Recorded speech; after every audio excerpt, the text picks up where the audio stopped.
Welcome back to Something Positive for Positive People. I'm Courtney Brame.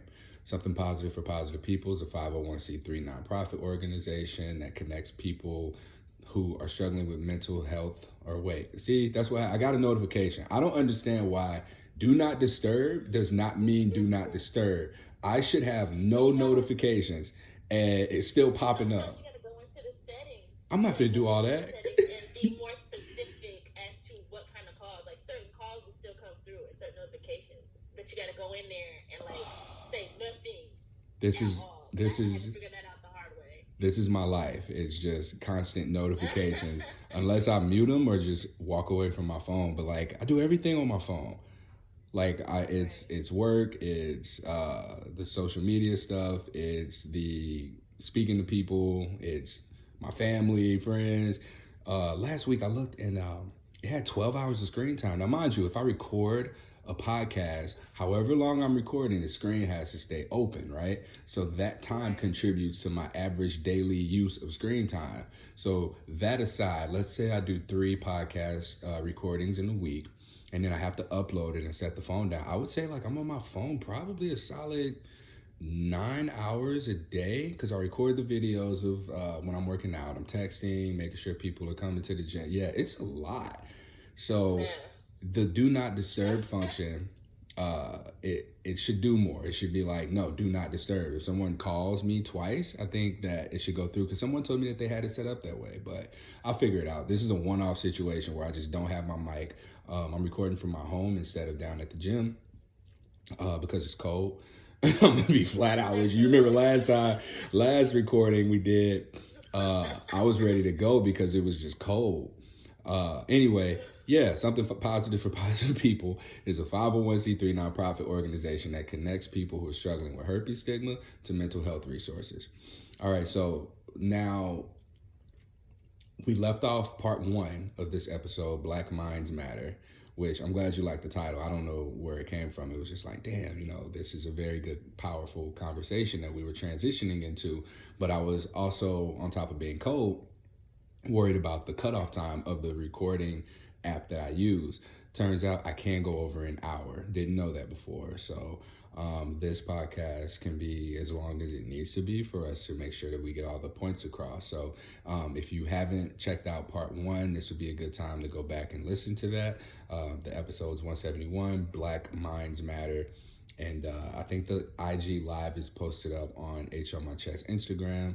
And then this one will be released whenever I get a chance to listen through, take some notes, and edit out any of the dead spaces, likes, and anything else that I don't like, or if you might have said your name. So let's not do that this time. I didn't catch it though. You said that you said your name, but I didn't catch it, or I didn't understand it. Right. It wasn't like terribly clear, but just to be on the safe side, like I knew. Yeah. I did. So. Okay. Well, so let's pick up where we left off. We were last speculating at the end of episode 171, part 1. We were speculating about, from your perspective, it was Black people having to seem perfect in slavery, in times of slavery, so as to be useful, right? And then me looking at it from the other end of the spectrum, it's like it was a defense mechanism. So let's say the mom has a 13, 14-year-old Black boy, right? To us, that's a boy, but to perhaps the plantation owners, to the white people, that looked like a grown-ass man. Just little whiskers start growing in, you see some facial hair, a little bass in their voice, that growth spurt. And so that kid being a kid is seen as an adult doing something childish or whatnot, what they shouldn't be doing.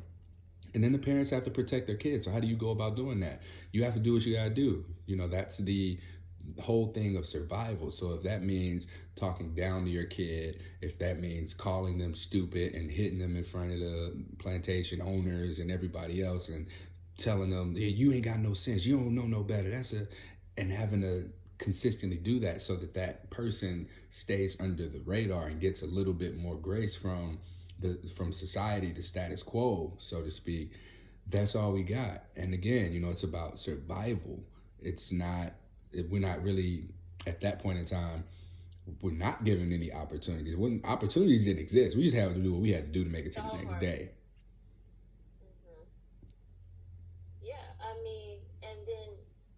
to like it's not even just the mental health part of healthcare, but we as a culture have such this disconnect. We don't trust the healthcare system.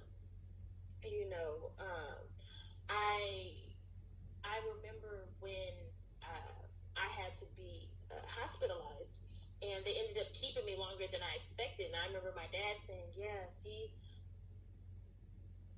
that's why you shouldn't have went in there. You never know, kiddo. Like it's like there's this distrust, and then we also have a reason to distrust. In history, they used to do experiments on us, and they used to just they used to think these prejudiced ideals about us as far as our mental capacity. Runaway slaves were seen as having a mental illness because they ran away, and it's like no, they were they were being tortured, they were being beaten, they were being mistreated, and so of course any natural, well-minded person thinks, well, I'm not going to sit here and tolerate this if I can help it. I'm going to try to run away. But in history, that was seen as a mental illness, and guess what the prescription was for dealing with it? A whipping. And so it's like it's unfortunate where we find ourselves in this situation where we're in a day and time where healthcare has come a way, not a long way, but it has come a way. And if we just learn how to advocate for ourselves and we educate ourselves that when we do sit in front of the professional, we know what they're talking about. They can try to educate themselves on where we're coming from. Because there's also a disconnect a lot of times between a black patient, if you will, and say a white psychiatrist or a white therapist. Even with my therapist is white, and I find myself explaining to him that in the black community, mental illness is taboo. He just doesn't understand that. I experienced a in-your-face racist event here where I live, and I was talking to him about it, and he was just like, "Oh, I'm sorry that happened." But could he relate? Did he really understand the black trauma I just experienced? No. And it's unfortunate.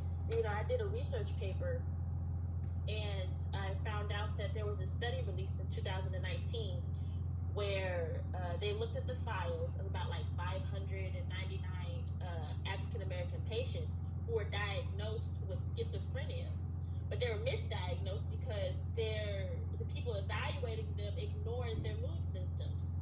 And if you know anything about a mood disorder or a disorder like schizophrenia, they're treated dramatically different.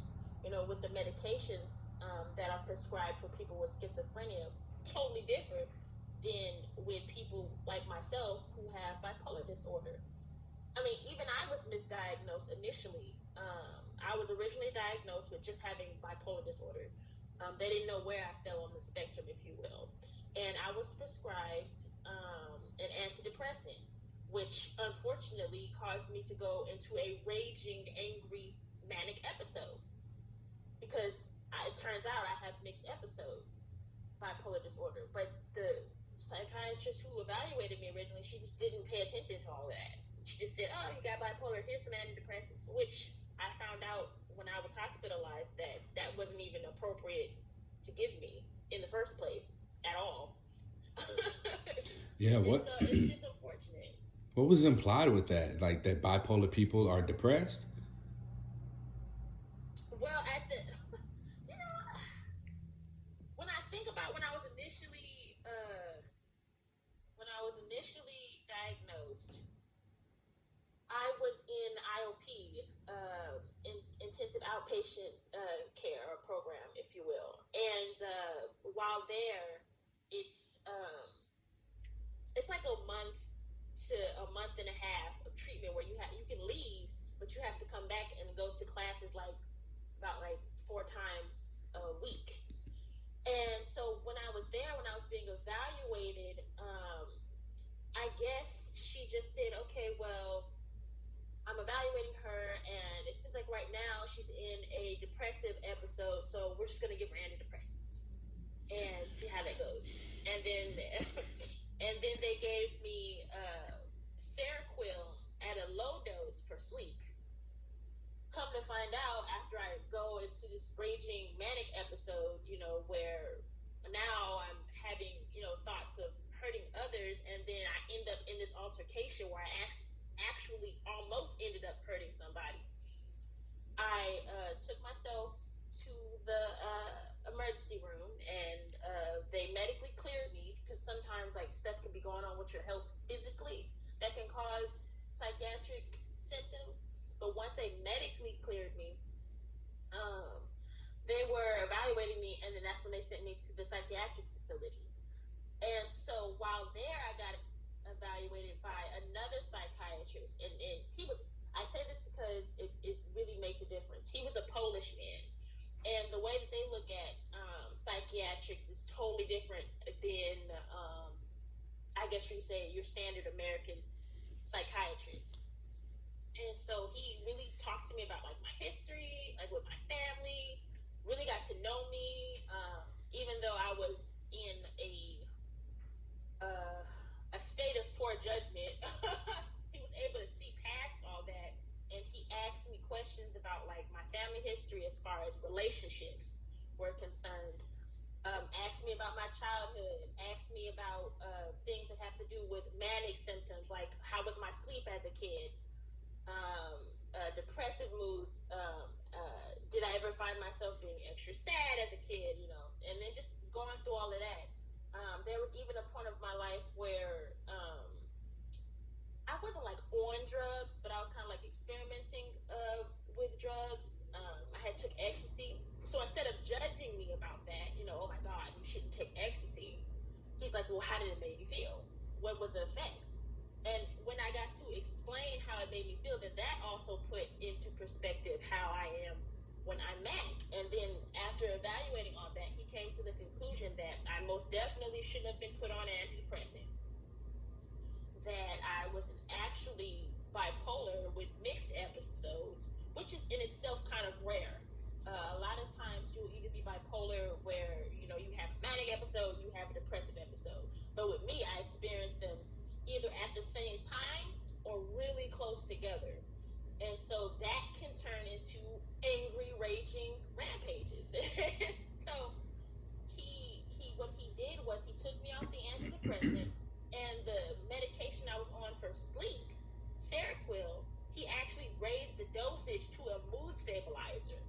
So the woman had me, the first psychiatrist had me on Seroquel, and as a sleeping aid, when in reality she should have had it at a higher dose for a mood stabilizer. And so once they did that, things started going on the up and up. I had to change that medication later, but it just goes to show you, like, when you try to do the right thing, when you try to go to a medical professional, like all of that could have discouraged me to just give up on it all. Mm-hmm. Like, yeah, I'm not even gonna do it. This is ridiculous. I wasn't even into taking medication, but I was trying to be responsible. I was trying to do what the doctors say, and then it ended up doing more harm than good. Yeah, and then So, the unnecessary barriers there that are in place don't have to be, and a barrier can be intentional, it can be unintentional.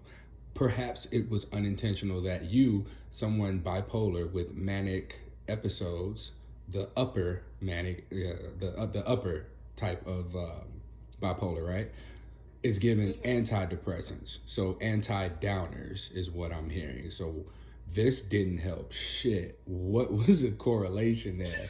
And so it makes us challenge and question the healthcare industry in terms of how much are they investing in us, how much do they value us, how much do they really know, like where's the trust? We have seen over and over again how hard it is to trust that the process is going to suit us. You look at even the social justice system, how often has that let us down? And you just keep telling us, oh, trust it. No, that's very challenging. And another interesting thing that's going to come up is with the COVID vaccines right now, how are Black people going to reply or respond to that?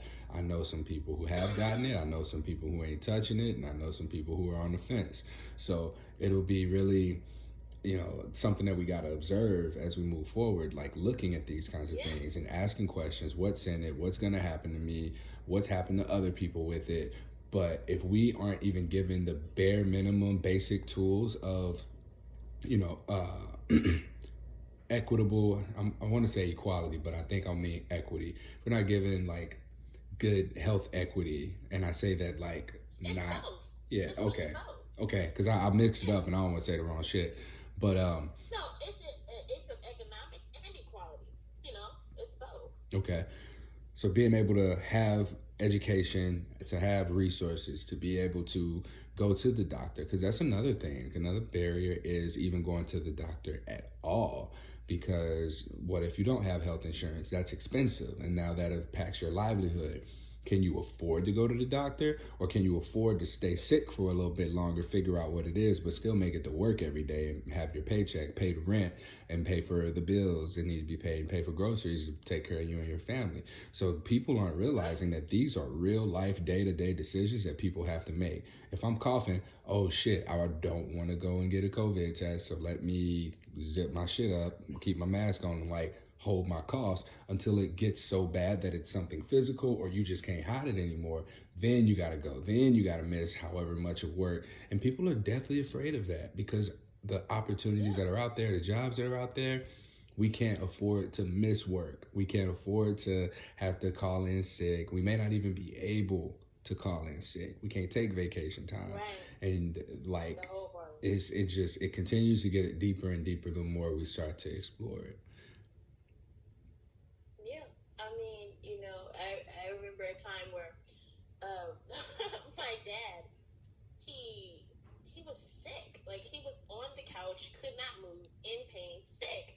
But he didn't want to go to the doctor, and so the pain just became so unbearable. Turns out when he got to the doctor, his whole appendix busted. But praise the Lord, like he was one of those rare people where when your appendix busts, there's this flesh that kind of uproots and then wraps around it and protects you from dying. It is crazy. It was crazy. Like he could have died. And all because he didn't want to go to the doctor. It's just Damn.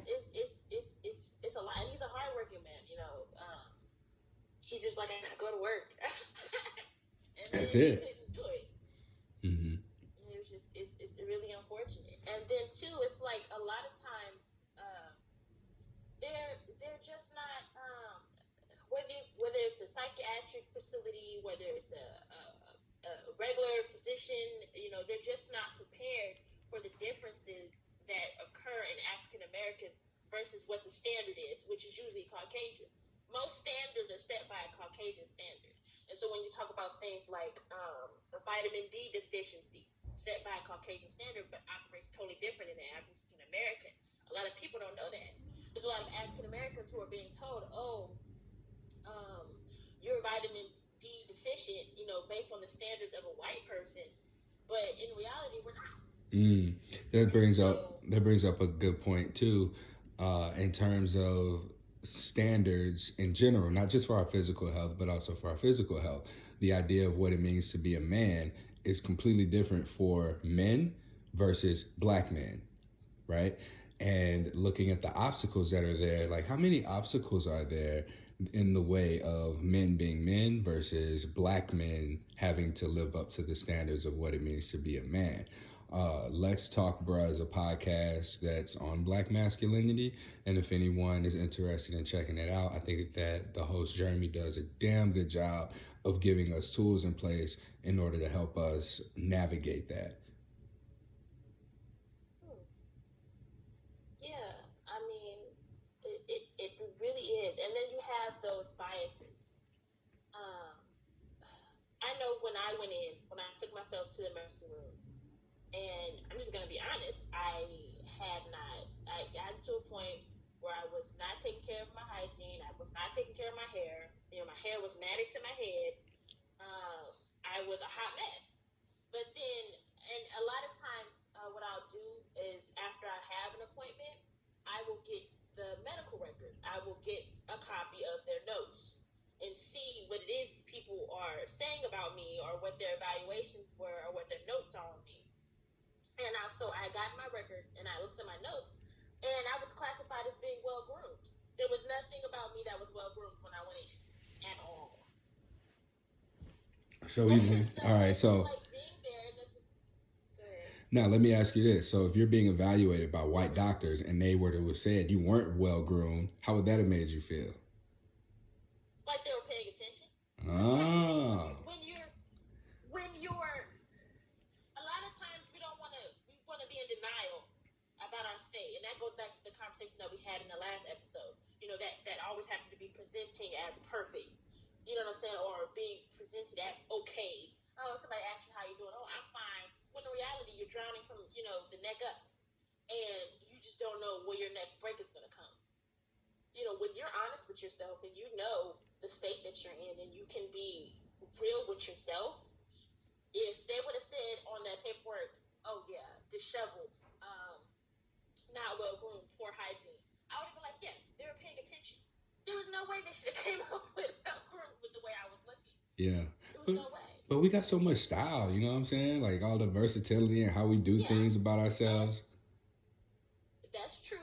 But there's a difference between, like, you think of our hair in our natural state, right? There's a difference between matted and purposefully styled. You think of dreads, right?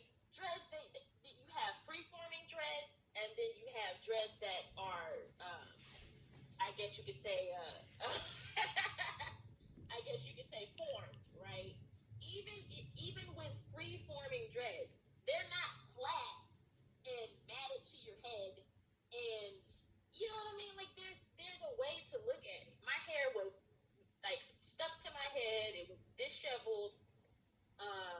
I was not okay as far as like my demeanor. It wasn't good.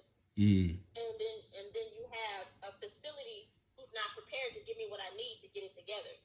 Once I was in the facility, I was like, okay, I actually want to do my hair because I'm in a environment where there's structure, and that helps a lot when you come from an environment like a home space that has no structure, that has no discipline, that has no routine, and then you go into a facility that has all these things. So then you want to, at least me, I wanted to take advantage of that. They gave me a comb that wasn't going to make it through my hair. And it was like, okay, well, can I have somebody bring me my pick? No, your pick's not allowed. Yeah, it's dangerous. You might harm yourself Right. with it, right? I might harm myself, I might harm others, but I mean, hell, it's no different than the toothbrush they gave me. Yeah, that's true. Leave me alone with that long enough.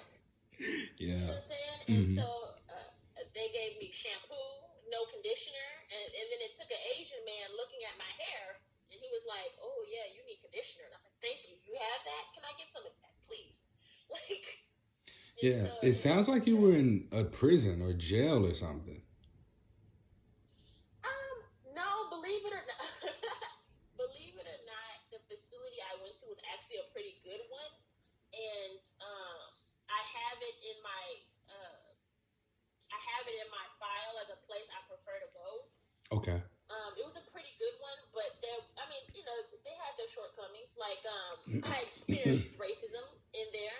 There was another patient that was in there that kept calling me a nigger. Um, I'm sorry if I can't say that on here, but You say everything else. I mean, now that I think about it, I've never said it on here.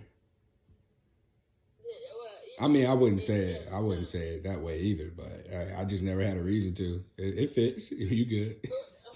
no, but I mean that's what was happening. He kept calling me it, but then I'm sent away. I was told, well, go away, get away from him, and I'm like, well, but he's following me, like, with that, and then having to deal with just the other patients. That's what can be hard because everybody's in there for a different reason. While I felt like I totally belonged there, um, you have to kind of be prepared to go in because I took myself voluntarily. Imagine people who have to go into there involuntarily. I was able to pack a bag, and this is what I recommend for a lot of people. When you're honest with yourself and you know it's time to go to the hospital, you have a bag ready, you pack it, you know where you want to go, and then have a plan. That When gives I came me out of IOP, oh, go ahead. that gives me the idea that it gives you a sense of control. This is your choice. You're making the choice to do it, and when you get there, you're prepared as you can be because you thought ahead, you made a plan, you packed a bag. Right. That was totally absolutely true. When I was in IOP, they had us make what was called a RAP plan. And in your RAP plan, you have a page where you have signs of breaking down when things are kind of going to the wayside, but they're not out of control yet. And then you have a page of symptoms when you know it's starting to get a little out of control. And then you have what's called a crisis plan. So where, okay, if I have to go into the hospital, this is the people that I need to know that I'm in the hospital. These are the people who are allowed to contact me. These are the people who are not allowed to contact me. This is the facility that I want to go to. You know, because I mean, I know people who have been just taken to random facilities. And that's what happened to me the first time. But I actually ended up in a good one that I would like to return to should I ever have to go to a facility again. And so I added it to my RAP plan. It's a really good thing to have. And so when I was in there, I had my RAP plan with me. And I was able to contact the people because, who memorizes numbers these days, And so, so I had to have phone numbers of people that I needed to call. And I have my work phone number so that the facility could call my job and let them know that I was there and that I couldn't, make it into work for that week. Or, it's just it's a good idea if you know you struggle with mental illness to have a RAP plan, a WRAP plan, and just to be prepared. My RAP plan is always being updated, and even though I'm in a state of stability, I'm on a good medication, I'm stable. When I'm stable, I always make a point to revisit my RAP plan and make changes as needed, or add things as needed, or take things out. It's just important, and it really came in handy when I had to go. And then it also stops people, because a lot of times too, what'll happen is, you have family members who are not educated in your mental illness, and so you have a bad day, but then they're like, "Oh, are you on your medicine? You need to go into the facility. I'm calling the police." And then they want to just send you in. And so at least with your crisis plan, you can say, well, look, this person under like my authority does not have the authority to just voluntarily admit me. These are the people who I think have the best judgment to do that. And as you say these things, I want to be able to talk to my aunt about this. I mentioned my aunt in the last episode who's diagnosed bipolar, schizophrenic, and I don't see that she had any of this. Like these tools that you're expressing are things that give me perhaps what I need to support someone who's going through mental health challenges, to be able to say, all right, here's what we need to do. Whereas we're not given that. The healthcare providers send the person who has the mental wellness issue off with their medication, their instructions, but then the family, the support system, I don't know if anyone close to my aunt was given specific instructions or signs of, here's when they're stable, here's when they're not. If they aren't, here's a plan that needs to be in place for them. I would just know that there were times where my dad would have to go and get my aunt from the hospital, and we wouldn't know anything that led up to that. And then when we get her back home, it was just a matter of looking around the place and seeing that some shit happened. We don't know what. Something happened though. So my question to you is, as someone, whether it be a relative, whether it be a friend or a partner, how does someone who ebbs and flows mentally receive support from someone else that's close to them? How do you date someone who is struggling with mental health challenges? How do you be there for them? How do you love them? How do you take care of them? And how do you support them in a way that works for everybody and isn't making them feel like they can't take care of themselves, or making me as the supporter feel like this isn't going anywhere? That's a really good question. And I think it automatically first starts off with evaluating how healthy your relationships are. If you have somebody who is like a relative, I'll use myself as an example. My mom is a toxic relationship in my life, so she's just not a part of my support plan. Period. And so you have to be able, as a person who would need the support, be able to first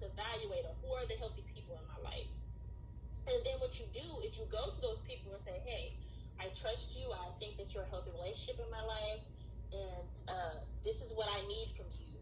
If you ever notice X, Y, and Z, because everybody's different. With myself, you know, a sign. There are signs and I won't always say symptoms because as somebody who is very good at hiding their symptoms to appear normal and stable, symptoms are not always going to be what you look for. It's always sometimes the little things. And so it's just being honest with yourself and knowing, okay, this is what's happening with me when I'm at my breaking down point, and sharing those things with the people who you trust so that when they see you and they interact with you, they know what to look for. And then also giving them the permission to ask you. Because there are some people who get offended when you say, have you been on your meds? Are you taking your medication? You know, and if they're comfortable with you asking that, then you can most definitely do that. Just be like, hey, how's it going? How are you feeling? And then have that conversation. When it comes to an actual plan of action, like say the person ends up in a manic episode, then that comes to a point where this plan needs to be written down. And then your support system needs to know where to locate this plan. Okay, I keep it in my top drawer by my bed. If you find me somewhere in a corner and I'm not able to communicate for myself, I need you to go grab that plan and look and figure out what the next steps are. Yeah. Where I want to go, what medication I need to take, what the plan is. You know, where my bag is. So if I am involuntarily admitted into the hospital, at least you know where my already packed bag of stuff is, and you can bring it to me at the facility. Yeah. It's just having that plan and just being able to sit and evaluate with that person. A good example is my boyfriend. Honestly, we was not in a relationship yet when I told him, because it was like, when do I tell him? Because I have to tell him. I feel like this information he should know. And so we were probably at maybe 2.5, 3 months of dating before I told him. And when I told him, he was okay with it. And then from there, I started to kind of educate him on what the signs and symptoms are, and to know when I'm in a depressive episode or even when I'm in a manic episode. And so he knows when I step away from my norm to check in on me, and he never misses a beat. Like, it's funny, sometimes I will, I'm a kind of person that checks in every day. Hey, how you doing? Or I'll say good night every night. And if I don't, by the next day, he's like, are you okay? How are you feeling? Is everything good? You know, he's on top of it because he gets concerned, because he wants to make sure that I'm okay. And I welcome that, and I tell him that I appreciate that. And it's as far as dating, it can be a thing where that's probably the one person who needs to know the most. Because if you're going to be spending that intimate time together, they really need to know the ins and outs of your moods, the ins and outs of your behavior, the ins and outs of how you are when you're in a certain state. Because different mental illnesses warrant different things. So, yeah. And then as family, just not being that person who's judging them. You know, if you notice a family member is going through a hard time, you know, don't tell them, well, you need to just relax, or, you know, don't say just calm down, because it's not that easy. It's really not. My parents didn't even, they were in full denial of my diagnosis when I disclosed to them. I told them, hey, we had a sit-down meeting, and I told them flat out, I said, I've been diagnosed with bipolar disorder. You ain't got no bipolar. You're not bipolar. They didn't believe me until I had an episode at their house. And then when I had a whole episode at their house, then they're like, okay, yeah, something's wrong.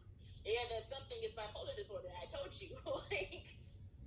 And so it's like, you know, just being able to let that person know that you care, that you want what's best for them, and you want to be a part of their support system so that they know they can trust you. Somebody should be able to call you up and say, you know what, I haven't taken a shower in 3 days, without you judging them. What's going on? What's happening? They should be able to call you and say, well, I'm having thoughts of hurting other people. And thoughts of hurting other people is not always targeted. I get that a lot because somebody might ask me, oh, are you having thoughts of hurting others? And I'll say, yeah. And then their next question is, well, who do you want to hurt? It's not an issue of who. It's not a target. I don't have one person in my mind who I'm planning to target. For me personally, when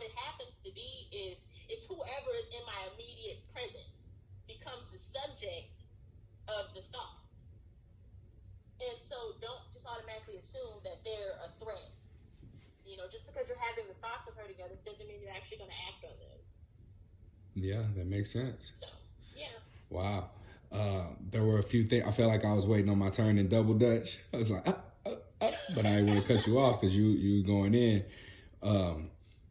With those kinds of tools, with that language, it seems like we would be so much better capable of navigating the extremes. And when I say extremes, I mean the diagnoses, the clinical diagnoses as a community. And I'm not saying this as all Black people don't recognize mental health issues. I'm saying this from a place of it took for my furthering my own self-education after I got herpes to start to pursue better sex education, to understand that this sex education information is also intertwined with social justice issues, consent, talking about sex education, the medical community, the history of it, and of course, systemic racism, white supremacy. I didn't understand that all of this stuff was interconnected until I began self-educating.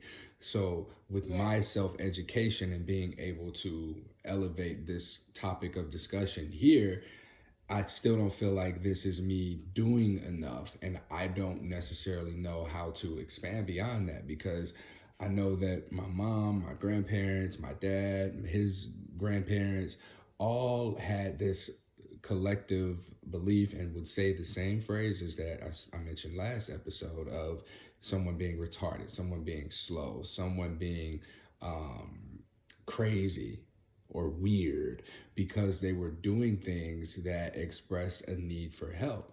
And then how does that feel as the provider, the parent, the guardian, to know that someone is recognized by others as needing special help or having special needs, and then for you to not be able to do anything about it because you don't have health insurance, you don't have access to the resources, you don't have the information to know that, hey, this is a sign, this is a red flag. You don't know what questions to ask, you don't know who to reach out to that you can trust because of the distrust in the medical community. So you tell them shit like, go outside and play, or you just bored, or you smack them upside the head because they keep doing shit that they should know better than to do because you smacked them upside the head the last time they did that stupid shit, right? And I'm using air quotes for anyone who can't see me right now as I say these things that are obviously terrible. But we just really do not know. And I have the luxury and the privilege of being able to continue to self-educate, whereas a lot of the people around me, a lot of people that came from where I came from, don't have that. And I don't know what I can do as someone who is immediately impacted by this. I see it. I remember one of the things that I was going to say to you was when I was 20, I was in college. I might have been 21. And I had an ex-girlfriend make a reappearance into my life. And so we hang out over a weekend and things are looking like they're on the right track of us perhaps pursuing something together. Don't know what.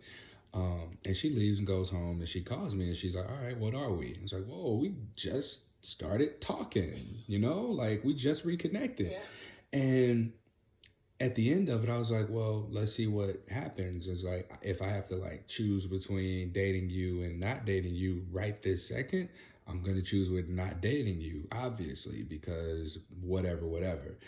There were 100% points leading up to that conversation that I should have been able to recognize and say, there's something wrong here. I didn't know what.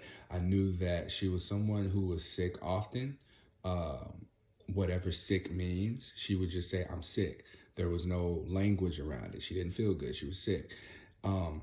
She left me a voicemail the night that we ended up having that conversation over the phone. And something inside me was like, that's not right. It was long. I didn't like the tone of her voice. And it was very you, and it wasn't accusatory. I don't feel like it made me angry or anything. It made me feel like something was just wrong. And so I acted on that and I called the suicide lifeline back at this point in time.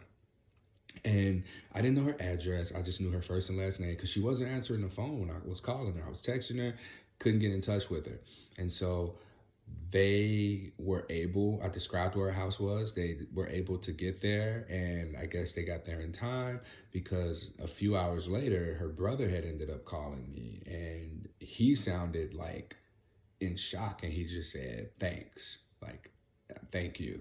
So she was in the tub. She had a bunch of pills. She was making an attempt to end her life.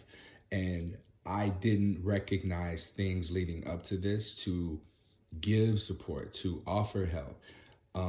And yeah, I got to live my life. So if I had known that this was where it was going to lead, I probably would have been like, okay, yeah, let's be together. As a result, thinking that I'm saving her life or helping her if I knew that that was where it was leading. But it would have more so helped to have had this understanding, this self-education to know how to better navigate that conversation or to know what kind of support to give her or what kind of resources I needed to point her in the direction of. So like as a survivor of suicide, because there have been other people around me who have also ended their lives, it's very it I think that that's partially why I do what I do through something positive for positive people. And it's been unfortunate that through the shitty experiences of other people, I now have this blueprint of what to watch out for, what to be mindful of. But it's also such a blessing because now I'm able to take in the perspectives of, at this point, probably tens of thousands of people to identify particular patterns of, okay, you need help right now. Oh, you just need me to listen to you. Oh, you need me to connect you to a support group. You just need a friend. And I have all of this now to draw from, but not everybody has that privilege. Not everyone is able to have their phone on them all day and see through notifications and talk to everybody that reaches out to them and filter in what it is that they're doing without having to sacrifice their income or time away from family or basic survival needs. And I recognize that. So, or their own mental stability. huh? Yeah, I see, or even their own mental stability. You know, I had my ex-boyfriend. He would often have moments where he would threaten suicide, and I found myself being a suicide hotline dispatch to him all the time, and it became emotionally and mentally draining. And then for somebody like me who's already dealing with my own stuff, at the time I didn't know that I was, bipolar or whatever. But it's like, I'm constantly trying to talk him off the ledge all the time, and I'm not mentally stable myself. Oh, that's what you meant. Yeah. Okay. You see Yeah. what I'm saying? Or even somebody who is mentally stable, but if you're constantly what's the word I'm looking for? Jesus. Pulled. Exposed. Okay. If you're constantly being exposed to that type of situation, no matter how strong you are, there's always going to come a point where it's going to become too much, and you have to protect your own self and your own mental capacity. Because that can be emotionally and mentally draining. So let me ask you this, because this has been something that popped up in my mind as we were talking. Being there for other people in the way that someone can be, and constantly taking in the negative emotions and thoughts and statements of other people, that's how I'm learning, and I don't see. Perhaps I'm not seeing how it's impacting me negatively. Because in my mind, all right, people come to me this way and then they leave another way. Like maybe they leave a little hopeful, a little hyped up, or a little just less hurt than they were when they came. I am learning that energy is not created or destroyed, it is transferred. So in that sense, I question, damn, all right, if I'm taking all of this shit in, how is it coming out, or how am I transferring it? Is it in fact 100% being transferred into these conversations, these podcast recordings, the creation of something positive for positive people and all of the resources that come along with that? Or is it somehow draining me in a way that I'm not able to see until I'm drained, until I just look up one day and I'm depressed, or I look up one day and I'm having suicidal thoughts, or I look up and I just lash the fuck out because all this time I've been giving people what they need and no one's been giving me what I need, and that would be how I feel. So I think that that's something that has crossed my mind before, and I think that I have a way of taking care of it, but I don't have a way of really identifying it in myself. People around me, even, I'm just always there. So like maybe if I disappear, is that when people are gonna think something's wrong? But actually, that's when things are going right, or what? It's really Yeah. challenging for me to navigate that for myself. Yeah, there's a couple of ways I can approach that question. First, Damn, that was a you said question. that it makes, If you found a yeah, question in all of that, you real. or even what artists were saying. There's a couple of things that go into that. The first thing that comes to mind is the thought that even therapists sometimes need a therapist. So you think of those people who talk to war heroes or people who have engaged in combat, and they're talking about their experiences and all that kind of stuff. And then the person who's talking to them and talking them through it and helping them, oftentimes what will happen is they'll get to a point where it starts to be traumatic to them. And so then they have to go see a therapist and then talk all of that out. It's a never ending cycle. And so for somebody like yourself who practices yoga, if you practice yoga, then 9 times out of 10, correct me if I'm wrong, but you may practice meditation. If you're practicing those two things, right? And then you also are a personal not therapist, a personal trainer. So then you're exercising. Those are three things right there that I see as an outlet for you personally. It's for like when you're helping others and taking in all of that, for lack of better words, negative energy, right? You have those three outlets. But then when you talk about your emotional state, imagine how it would feel if you were talking to somebody and unsuccessfully, didn't keep them off of the ledge. You find out later that they just didn't make it. How would that impact you? And so That, yeah, that's that would fuck me up. Not gonna lie. right. And Yeah. so it's protecting yourself. It's protecting your own mind. It's never an issue to be an ear to somebody, but when it starts to go into trauma, when it starts to go into deeply rooted emotional issues, when it starts to go into even suicidal plans or thoughts, then it's time to refer them to a professional because a professional has been trained to get through that stuff without being traumatized themselves. If you're not a professional, then anything you could be causing more harm than good to that person and to yourself. Mhm. When you said that, like Knowing when to say, yeah, I was gonna say, I just had this pull when you said that. If I couldn't talk somebody off the ledge, because I don't know how I would ever find out that I didn't talk somebody off the ledge, or that I didn't that I kept someone from killing themselves. And when you said that it's triggering the deep rooted trauma, that might be it for me, because this whole something positive for positive people shit started because people wanted to kill themselves. And I think back to some early childhood trauma with hearing relatives, close relatives, say that they wanted to kill themselves, and then having extended family having done it. I have a very nasty relationship with suicide. It's one of the things that probably angers me more than anything else, is when people say that they want to take their lives. I understand that, that's not the right thing to say, but that's just unfortunately how I feel about it. And nobody can invalidate those feelings, right? So, I don't think that's the wrong thing to say though. oh, okay. Well, And I that's say what this, I I that's what I've heard or read. Let me say that I've read this, that, you know, well, it's my reason for being angry. Let me say that, because I consider this to be perhaps the most, or one of the more selfish things that a person can do. And so that is what angers me. So perhaps maybe it's not suicide, but selfishness is angering.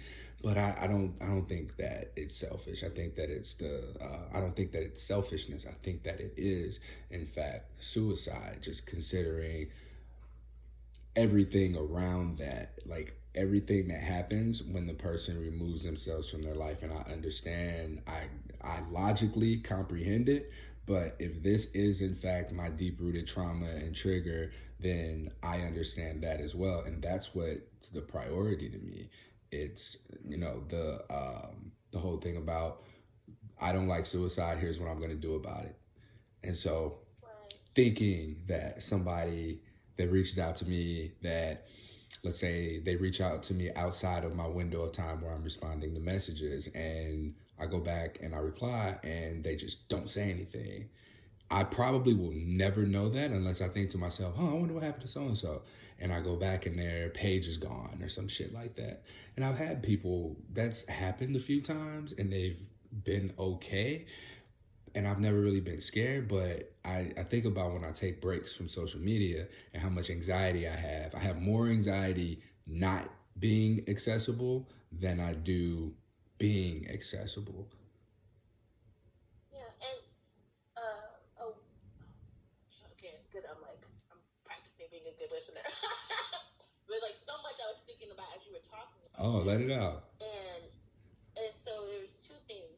One, as far as like your anger or frustration with suicide, right? Have you ever considered that perhaps what makes you upset is the fact that person even has gotten to a point where they feel like that's their only option? I could say The yeah. circumstances around them has the circumstances around them has put that in that situation. It's kind of like, well, damn, who is in their life, who is looking out for this person, who is their support, or why is nobody helping them? It's Why like, do they feel like this is their only option? yeah, it's like, who else do I need to come You beat? know, yeah, it's the same. And then who's making this person feel this way? Who's the asshole who's out here making this person feel less than worthy, worthless, hopeless? You know what I'm saying? Feeling like the only option is to die. That can be upsetting.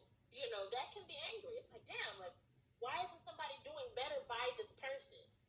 And so that's one thing that I was thinking about as you were speaking on that.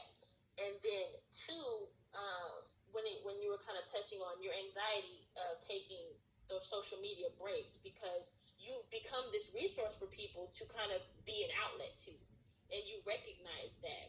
And I would suggest a helpful thing for you to do is to put the suicide number up. That's what because I often would talk to my pastor about my friend or my ex who would always be just talking about, killing himself. And then I have to be the one to talk him off the list and how emotionally draining it is. And my pastor was like, look, you're not a professional. You need to refer him to the suicide line. You need to give him the resource. If he hits you up with, oh, I'm feeling this, is that, and the third, okay, here's a suicide hotline. And so perhaps putting that up on your social media or putting that up on your website or putting that somewhere where it's accessible when you're not would maybe alleviate some of your anxiety around that. Because I can understand that.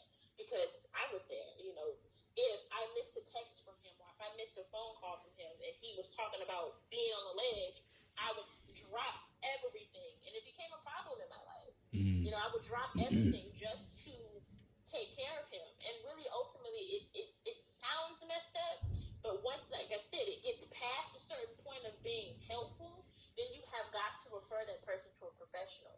Yeah. Even if it's suggesting, okay, well, maybe you need to go to the hospital. Maybe you need to call the suicide prevention line. Maybe you need to make an appointment with your therapist. There comes a point now, in hearing you say this, there comes a point where you're enabling behavior or you're enabling the self-destruction versus, what was the other word I was thinking? There was another word, versus giving them the help. Like you're either giving them the help or you're enabling them. So being there and constantly being there for people might be enabling them to not help themselves, whereas handing them the resource and then walking away may be the exact thing that they need in order for them to help themselves. Got it. Yeah. I want to just close out here with a big ass thank you, first off, for coming here and turning what we thought was just going to be an episode about herpes and dealing with the bipolar disorder into a lesson. Me being able to speak to the experiences that I have, I hope having this exchange between us is something that will encourage Black people, for sure, to be receptive to having this dialogue with one another. You also said something where you mentioned like not being seen as, when you went into the facility for treatment, they said that you were well groomed or whatever they said. I immediately had a visceral reaction of, all right, well, if I walked in there and they said that to me, like, I would be like, how the fuck would you know? Like, this is how my hair always looked. You don't know my hair like looks like this. And I guess that kind of response lets you know that someone would need help. Now that I'm saying it out loud, if their physical appearance is definitely not on par, but like, you look at people who sag, they could come in perfectly well dressed as being someone who's black, maybe clothes are a little baggy, but in our community, this is like flashy, it's stylish, right? And you know, a few fucked up things, like maybe their knuckles are a little bit ashy. So like things that you wouldn't notice unless you are someone who has come from that or been around that. To be able to identify that as a medical care provider, that takes some real genuine people skills, for real, for real. But yeah, you left me with things to further investigate and explore, and I thank you for holding space and allowing for us to have this kind of dialogue to where you were able to open up and share about things, and I was able to just open up and share about things in a useful way. I feel like this is going to be very useful for people to understand. I don't want for white people to hear this and think that trying to help is going to lead to them being yelled at, or they're perpetuating any stereotypes or any shit like that, or being racist. I want people to hear this and know, hey, you can have a conversation. Like, we're dealing with humans here at the end of the day. Whether or not that human has blackness or mental wellness issues or anything else, all that shit don't matter. When you see something that's an issue, or you may think is off, address the human. And that's all we really need to do. That's it. All right, is there anything else you want to leave us with? We got a couple of minutes before I need to stop it.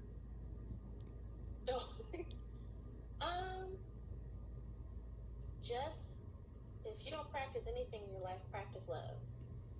Whether that's self-love, whether that's loving others, and being able to look beyond what is obvious to a deeper issue. Just open your eyes and see people. Like you said, see the human being in somebody. See them, hear them, understand them, get to know them. And with all that comes love. Thank you so much, Bliss. All right, that concludes this episode of Something Positive People. Or that concludes this episode of Something Positive for Positive People. Please like, rate, review, share, subscribe to this podcast on whatever platform you listen on. You can donate to the organization at www.spfpp.org. And if you're a therapist, a yoga instructor, if you're someone who needs support, if you want to be connected to community, if you want to be interviewed on the podcast, if you have a blog story post that you want to write in that can be shared on the website, and if you're a donor, if you're a media outlet that wants to interview me to uplift our stories in this platform and our community in general, please reach out. Go to www.spfpp.org, and if you go to the contact page, if you go to the contact page, you will see different options for how to reach out, what to reach out for, and all of that. I'm getting more into using the website directly. My social media platforms have not been having the reach and engagement that they should, and I know that it's because sex is being silenced in general on social media platforms. I'm still on there at H on my chest if you want to engage, but know that I am going to be spending a lot more of my energy investing in the website and doing things directly and driving people there. So don't be surprised if up one day my pages are gone. You can always still get in contact with me through the website directly. All right, till next time, stay sex positive.